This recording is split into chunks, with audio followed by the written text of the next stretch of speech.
yılına Özbekistan'ın çok Баткен шаары көп тилдүү билим берүү долбооруна кирбей калган. Буга байланыштуу аймакта бир гана орус тилдүү мектеп бар. Ага Баткенде башка улуттун өкүлдөрүнүн аздыгы себеп дешет жергиликтүүлөр. Бирок мугалимдердин айтымында башка тилдерде окутууну жайылтуу зарыл. Биздин областтан Лейлек жана Кадамжай райондар кириптир да.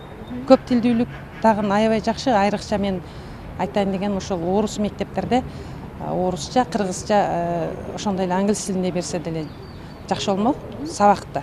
Бул ушулдардан аябай жакты. Түштүк аймагында бир гана көп тилдүү билим берүү эле эмес, заманбап интерактивдүү доска инновациялык жол менен окутууда туруктуу жөнгө салына элек.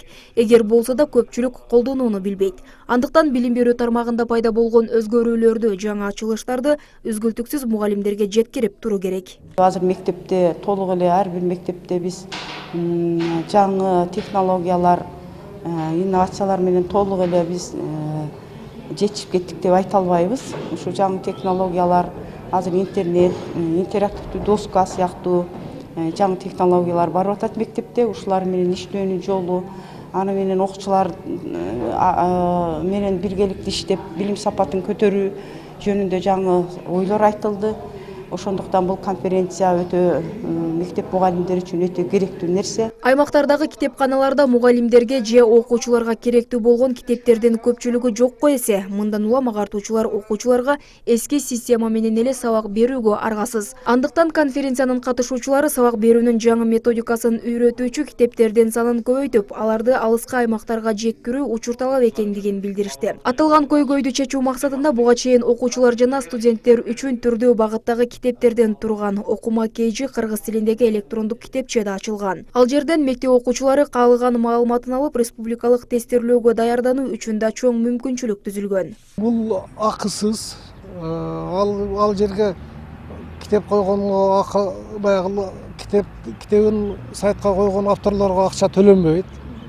Китебин акысыз коюуга макул болгон авторлордун гана китептери коюлат.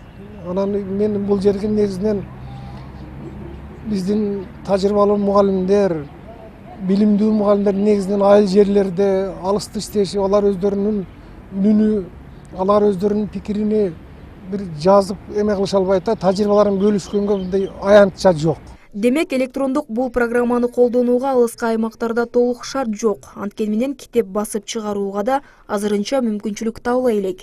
Андыктан уюштуруучулар маселени мектеп менен жогорку окуу жайлардын арасындагы кызматташтыкты күчөтүү аркылуу чечүүнү максатташкан. Андыктан азыр уюштуруучулар жалпы орто билим берүүчү мектептердин көйгөйлөрүн аныктап, ага жараша кадам таштоону максаттап жатышат. Бул мектеп мугалимдеринин билимин өркүндөтүү институттарынын иштерин жакшыртуу.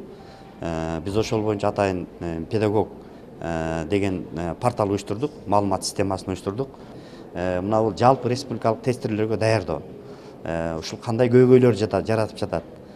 Бул проблемалардын үстүндө кантип иштейбиз, кантип дагы алдыга жылабыз деген ойду коомчулукка таштайлы деген ниетибиз бар. Канткен күндө да учурдагы билим берүү тармагына реформа жүргүзүү зарыл. Анткени тынымсыз өзгөрүп жаткан дүйнө учурдагы агартуучулардан заман талабына жараша билим берүүнү талап кылууда. Мектеп мугалимдери өз алдынча түрдүү конференция жыйындарды уюштуруп жаткан менен азырынча тиешелүү министрлик билим берүүнү өнүктүрүү үчүн конкреттүү кадамдарды таштай элек. Айчурок Каныбек кызы, Самат Сайдамат уулу, Ош Бирим жаңылыктары.